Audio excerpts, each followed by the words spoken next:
ไก่เยอะตัวไข่ในบ่แหลมได้5-6ไข่เลยเด้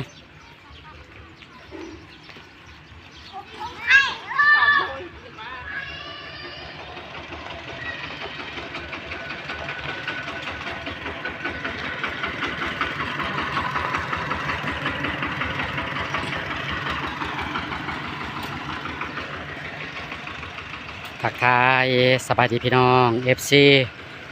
บ่าวอาจารย์สมสนุกคนหมักไม้เบิดสุขุสุคนนำภาพบรรยากาศยามแรงบ้านเฮามาให้พี่น้อง FC ได้เบิ่งได้ชมนำกันพี่น้องเนาะกสิประมาณนี้พี่น้องเนาะบรรยากาศค่อยคำนำแรงตอนนี้ก็ยังอยู่ในช่วงระยะ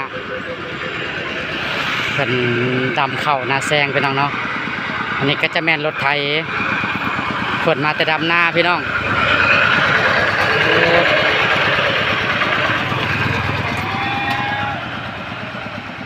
อันนี้ก็จะแม่นเพิ่นมาแต่ดำหน้าแซงพี่น้องเนาะเพราะว่าจนในช่วงนี้แม่นอยู่ในช่วงระยะปักดำเข้านาแซงเอาหัวสิไข่ในหันมาใส่ในเด้อลูกหัวสิไข่ในห้องเฮือนครัวเด้กสิประมาณนี้พี่น้องเนาะบรรยากาศบ้านนอกบ้านนาพี่น้องเนาะอยู่แบบ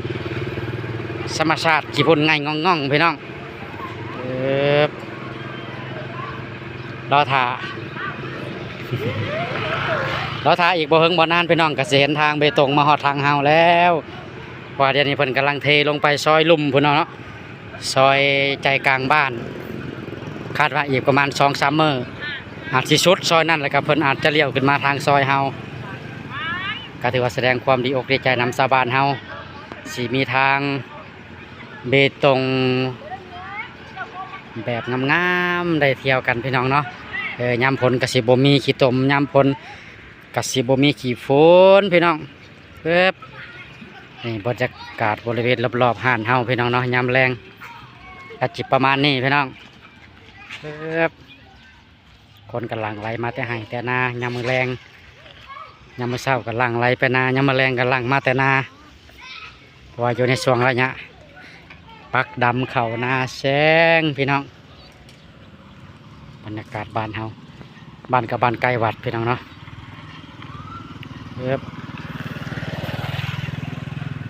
จะสิพี่น้องเบิ่งบรรยากาศ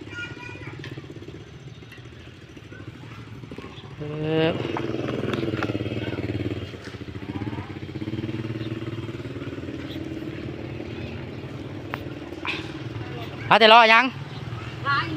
หายนมนิ่มมันบ่ไปใส่ดอก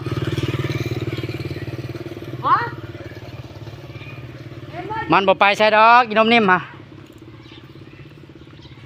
เดี๋ยวสิให้พี่น้องไปพาพี่น้องไปเบิ่งทางเบตง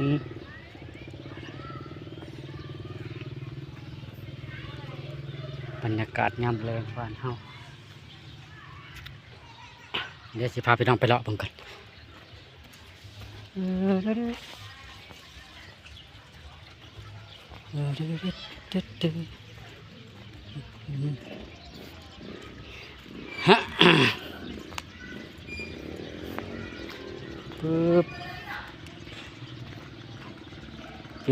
นี่ฮอดหานค้าขายของกินเด้อพี่น้องทางพี่บ้าน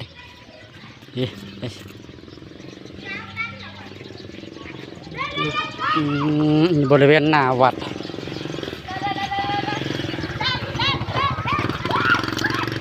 งามเลยพี่น้องคือเลยนะแบะส้นดากเด้อ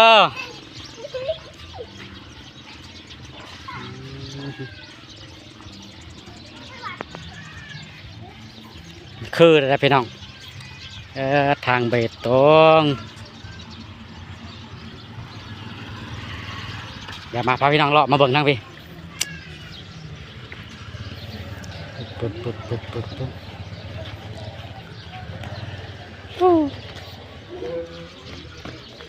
ในทางงามไม่ค่าทางนี้ก็มีห้านค่าเขากินดิ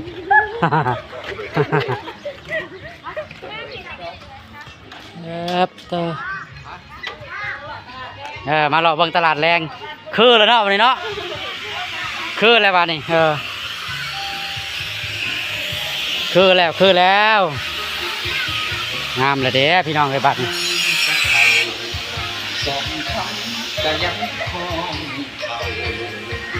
สงสัยสิมีงานพี่น้องสงสัยจะมีงานดองคือแล้วบัดนี้คือแล้วมาเปิดห้านอีกเด้อคือแล้วว่ามาเปิดห้านอีกเด้อ คือแล้วบัดนี้งามเลยฮะ668บ่ต่อเอาได้อยู่ไปต่อรถได้กินแล้วก็สิมาโมนี่500ถ่ายรถโอเคได้พาพี่น้องรอเบิ่งเด้อพี่น้องเด้อทำแล้วคือแล้วบัดนี้คืออยู่ในเมืองในนาละการพัฒนาพี่น้องเอ้ยบ้านเฮาพัฒนาไปอย่างบ่หยุดยั้งเดี๋ยวให้พี่น้องเบิ่งคือได้พี่น้องคืออยู่ในเมืองแล้วบัดนี้เดี๋ยวจะพาพี่น้องไปเบิ่งว่าเพิ่นเฮ็ดฮอดใส่แล้วไปเติบเลยพี่น้อง อันนี้จะเป็นเส้นทาง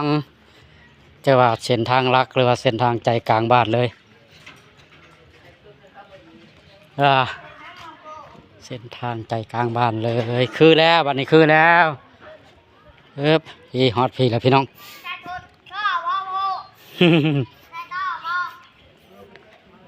อันนี้เป็นเฮ็ดฮอดพี่อันนี้พี่น้องจะเป็น2 เลนเทเลนครึ่งหนึ่งเลนครึ่งหนึ่งพอดีจิจูกันได้เลยได้นอนนี่ จังไว้อยู่เนาะ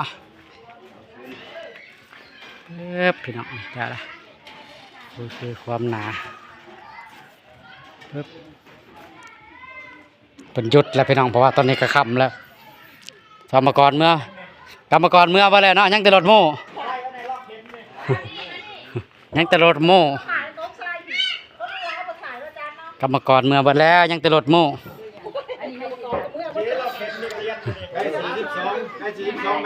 มื่อนี้ป่ะปลาเก่งลีคุมนี่เนาะเก่งลีคุม1คุม2นี่เพิ่นแบ่งกันมือละ2คุมพี่น้องเนาะเนาะจัดชุดพุ่นเด้อบัดนี่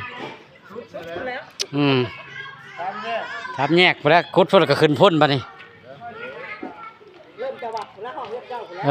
สาธุแล้วฮอดพุ่น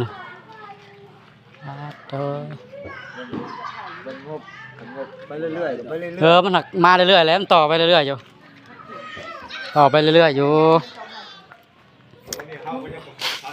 ยินกับมาตรฐานเลย300,000 บาทอีกดิ300,000 บาทก็3 ล้านเอากระถึกเลขอีกกระเขียโมอีก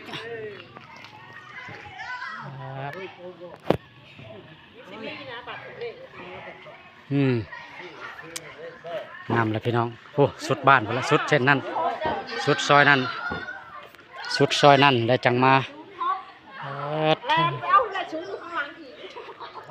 เดี๋ยวสิพาพี่น้องไปเลาะเบิ่งอีกเพิ่นมายายหินกองหินไว้ละ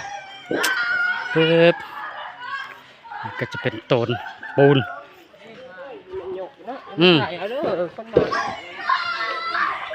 มาเบิ่งปูนคนมาส่งมาเช้านี่พี่น้อง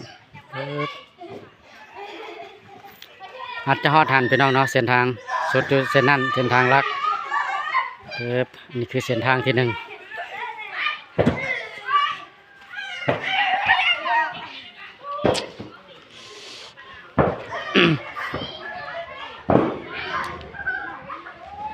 เดี๋ยวพี่น้องเด้อสะอ่อนเย็นบ้านเมืองพัฒนาเราก็ดีใจพี่น้องเนาะก่อนอื่นก็ขอบคุณใจสำหรับผู้ที่คอยให้การสนับสนุนบริจาคผู้ละ10ผู้ละ5ผู้ละ20เนาะจนเหตุให้เกิดมีทางแบบนี้ขึ้นมาเนาะ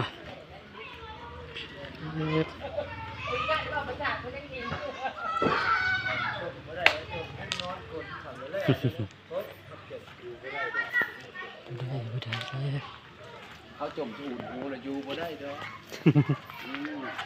เพราะว่าบักใดอยู่บ่ได้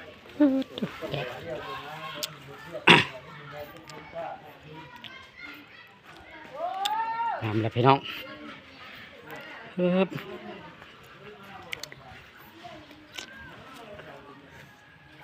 โอเคพี่น้องสำหรับคลิปนี้ก็เอาสำนี้ซะก่อน